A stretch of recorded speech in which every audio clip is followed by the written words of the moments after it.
बिस्मिल्लाहिर्रहमानिर्रहीम। अस्सलाम वालेकुम डियर व्यूअर्स, उम्मीद है आप सब खैरियत से होंगे। आज एक नई वीडियो के साथ हम इस टॉपिक के बारे में डिस्कशन करेंगे कि ऐसे स्टूडेंट्स जो मैट्रिक के इम्तहान से फ्री हो चुके हैं, तो आगे उन्होंने एक बहुत ही इम्पोर्टेंट डिसीजन लेना है कि वो मैट्रिक के बाद अपने इंटरमीडिएट में उन्हें किस कैटेगरी को चूज़ करना चाहिए। आया कि वो एफएससी प्री मेडिकल के साथ करेंगे या प्री इंजीनियरिंग के साथ करेंगे, या जो है वो स्टूडेंट्स आईसीएस को चूज करेंगे, या जो है वो आईकॉम को चूज करेंगे। सबसे पहली बात यह है कि मैट्रिक से जो स्टूडेंट्स फ्री हो चुके हैं वो कुछ दिन लगाकर अपनी चीज़ों को, अपनी एक रिसर्च बनाएं, अपना एक प्रॉपर एक वर्किंग करें कि वो एफएससी अगर प्री मेडिकल को वो चूज कर रहे हैं तो वो एफएससी प्री मेडिकल करने के बाद वो किस किस फील्ड में वो अप्लाई कर सकते हैं।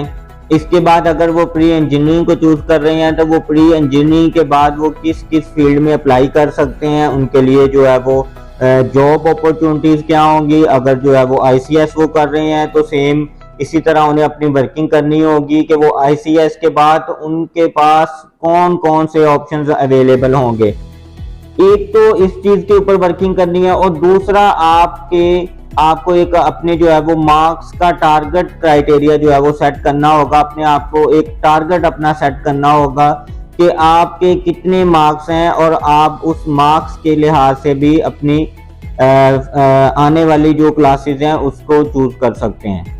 किसी भी स्टूडेंट की जिंदगी का ये बहुत ही इम्पोर्टेंट डिसीजन होता है, क्योंकि किसी भी स्टूडेंट्स की जिंदगी के ये जो 4 साल 9th 10th first year second year, अगर इन 4 साल की बात करें तो जो स्टूडेंट्स इन 4 साल के अंदर दिन रात मेहनत करते हैं सिर्फ वही स्टूडेंट कामयाब होते हैं। जिन स्टूडेंट्स की अगर बात करें, अगर वो 9th या 10th को लाइट ले जाते हैं, या अगर जिन स्टूडेंट्स के मैट्रिक में अच्छे मार्क्स आ जाते हैं और वो फर्स्ट ईयर को लाइट ले जाते हैं, इन 4 साल में किसी भी ईयर में जो स्टूडेंट्स किसी भी ईयर को अगर वो लाइट ले जाते हैं तो वो उनका सबसे बड़ा वीक पॉइंट पूरी उनकी लाइफ का, वो ही उनका एक साल उनका वीक पॉइंट बन जाता है, और उस एक साल की वजह से ही वो किसी अच्छी अपनी यूनिवर्सिटीज में अपना एडमिशन सिक्योर नहीं कर सकते।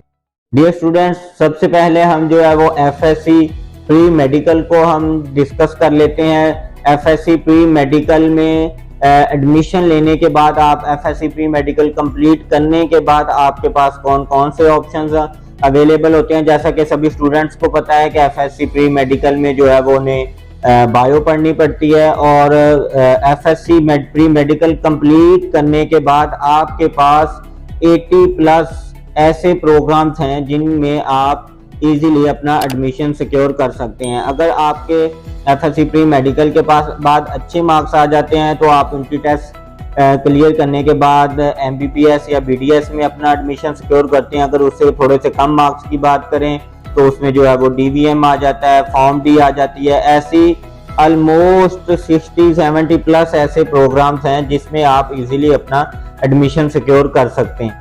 Dear students, FSC pre medical की बात करें तो अक्सर स्टूडेंट्स मुझसे ये क्वेश्चन करते हैं कि सर फॉर एग्जांपल अगर हम एफएससी प्री मेडिकल के साथ कंप्लीट कर लेते हैं और हमारा अपना सेकेंड ईयर के बाद हमारा ये माइंड चेंज हो जाता है और हम आईटी की फील्ड की तरफ जाना चाहते हैं, तो वो इजीली आईटी की फील्ड की तरफ मूव कर सकते हैं। और ऑलमोस्ट 1 या 2 प्रोग्राम के अलावा, फॉर एग्जांपल इंजीनियरिंग के अलावा आपके पास सारे ऑप्शंस अवेलेबल होते हैं। और अगर इंजीनियरिंग की बात करें तो उसके लिए आपको 1 साल एक्स्ट्रा लगाकर आपको मैथ का पेपर देना होगा, और उसके बाद आप इंजीनियरिंग की तरफ भी मूव कर सकते हैं। इसके बाद अगर हम एफएससी प्री इंजीनियरिंग की बात करें, जो स्टूडेंट्स के पास सेकंड ऑप्शन होता है, तो एफएससी प्री इंजीनियरिंग के बाद भी स्टूडेंट्स के पास 40+ ऐसे प्रोग्राम्स अवेलेबल होते हैं जिनके अंदर वो अपना इजीली एडमिशन सिक्योर करवा सकते हैं। और एफएससी प्री इंजीनियरिंग की बात करें तो बाकी प्री मेडिकल की निस्बत एफएससी प्री इंजीनियरिंग में जो कंपटीशन होता है वो थोड़ा सा कम होता है। स्टूडेंट इजीली किसी अच्छे प्रोग्राम में अपना एडमिशन सिक्योर करवा सकते हैं। और एफएससी प्री इंजीनियरिंग वाले के स्टूडेंट्स के लिए भी सेम, अगर जो वो किसी और फील्ड में जाना चाहते हैं अपने सेकेंड ईयर कंप्लीट करने के बाद, तो अजाफी जो है वो 1 साल लगाकर उन्हें जो है वो बायो पढ़नी पड़ेगी। और इसके अलावा अगर हम आर्मी से रिलेटेड बात करें, एयरफोर्स की बात करें, नेवी की बात करें, तो उसमें वो स्टूडेंट्स प्री इंजीनियरिंग वाले इजीली अप्लाई कर सकते हैं, उनके लिए कोई रिस्ट्रिक्शंस नहीं होगी। इसके बाद अगर थर्ड नंबर पे हम बात करें तो आईसीएस की हम बात करते हैं। तो आईसीएस के स्टूडेंट्स जो है वो अगर अपनी कम्बिनेशन की बात करें तो वो मैथ या इकोनॉमिक्स इन दोनों में से एक को चूज कर सकते हैं, और फिजिक्स या स्टैट इन दोनों में से एक को चूज कर सकते हैं, और थर्ड नंबर पे जो है वो कंप्यूटर साइंस की आपकी बुक आ जाती है। और आईसीएस अच्छी फील्ड है, आने वाला दौर आईटी का दौर है, और बहुत सारी जॉब्स इसमें जो है वो आपके लिए आपका वेट कर रही होती हैं।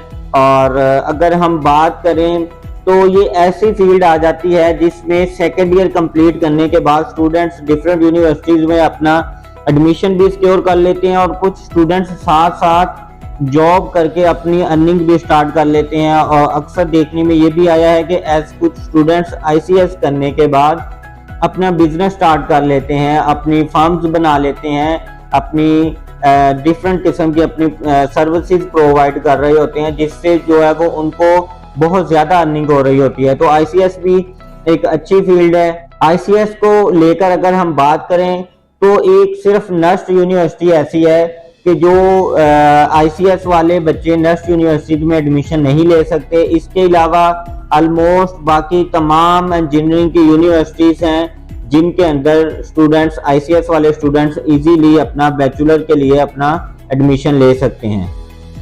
इसके बाद स्टूडेंट्स जो आपके पास ऑप्शन आ जाता है वो आईकॉम का ऑप्शन आपके पास आ जाता है। आईकॉम में जैसा कि अक्सर स्टूडेंट्स को पता है कि अकाउंटिंग और इकोनॉमिक्स आपको जो है वो इससे रिलेटेड आपके सब्जेक्ट्स पढ़ना पड़ते हैं। ऑलमोस्ट सारे सब्जेक्ट्स आपके जो है वो आर्ट्स से रिलेटेड होते हैं, और बहुत कह लें कि आसान डिग्री समझा जाता है आईकॉम को।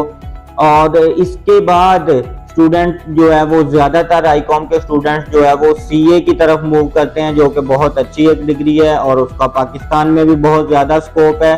और पाकिस्तान से बाहर अगर अदर कंट्रीज़ की बात करें तो उसमें भी आपको अच्छे सैलरी पैकेज आपको ऑफर हो रहे होते हैं सीए के बाद।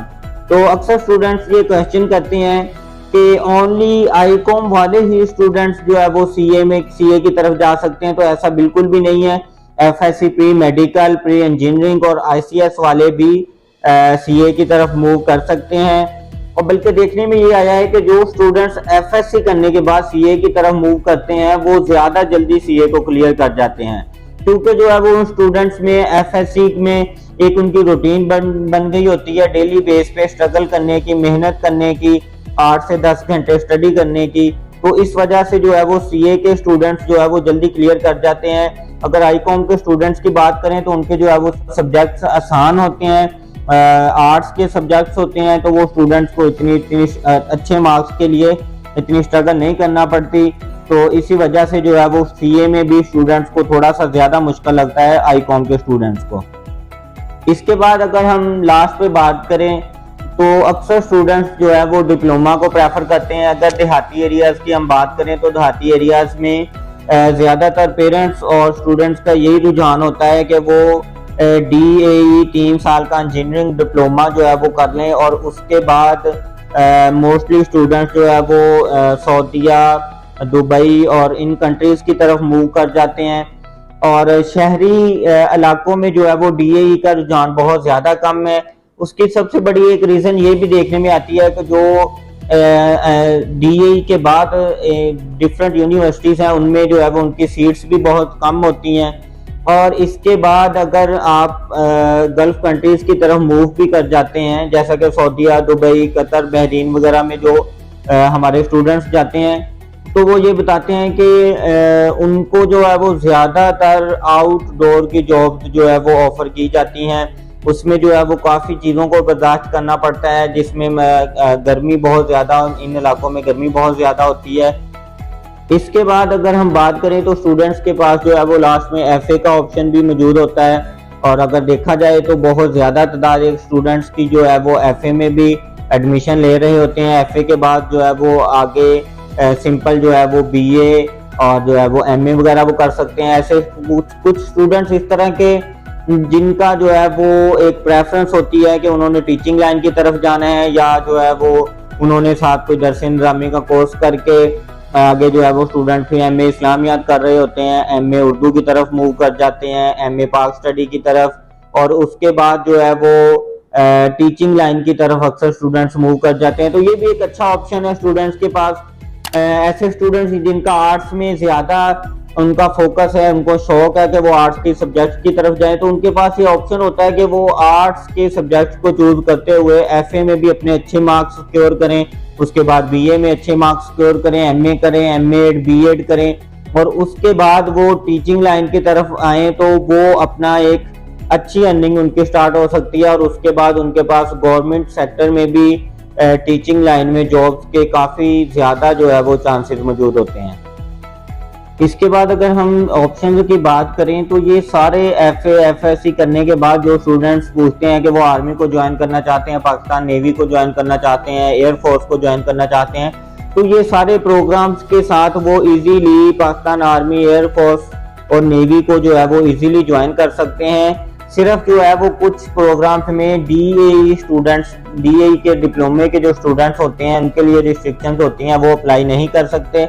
बाकी जो है वो हर तरह की आर्मी की फील्ड्स में जो है वो इजीली अप्लाई कर सकते हैं, जिसमें जो है वो जीडी पायलट भी आ जाता है, सेकंड लेफ्टिनेंट भी आ जाता है, और ऐसी काफ़ी ज़्यादा फील्ड्स हैं जिसमें हर साल ही पाकिस्तान आर्मी, नेवी, एयरफोर्स जो है वो जॉब्स ऑफर करती हैं। तो ये इसमें जो है वो डिप्लोमे के अलावा बाकी सारी फील्ड वाले स्टूडेंट्स अप्लाई कर सकते हैं। डियर स्टूडेंट्स, आज की अगर वीडियो आपको पसंद आई हो तो लाइक और कमेंट ज़रूर कीजिएगा, और नए आने वाले स्टूडेंट्स मेरे चैनल को सब्सक्राइब जरूर कीजिएगा ताकि आने वाली हर तरह की एजुकेशनल वीडियोस आप तक पहुंचती रहें। और ऐसे स्टूडेंट्स जो चाहते हैं कि वो किसी टॉपिक पर हम उनको जो है वो डिटेल में इंफॉर्मेशन प्रोवाइड करें, तो वो कमेंट सेक्शन में जो है वो अपना टॉपिक लिख सकते हैं ताकि हम आने वाली वीडियो उस टॉपिक पर हम बना सकें। Thank you so much. अल्लाह हाफिज़।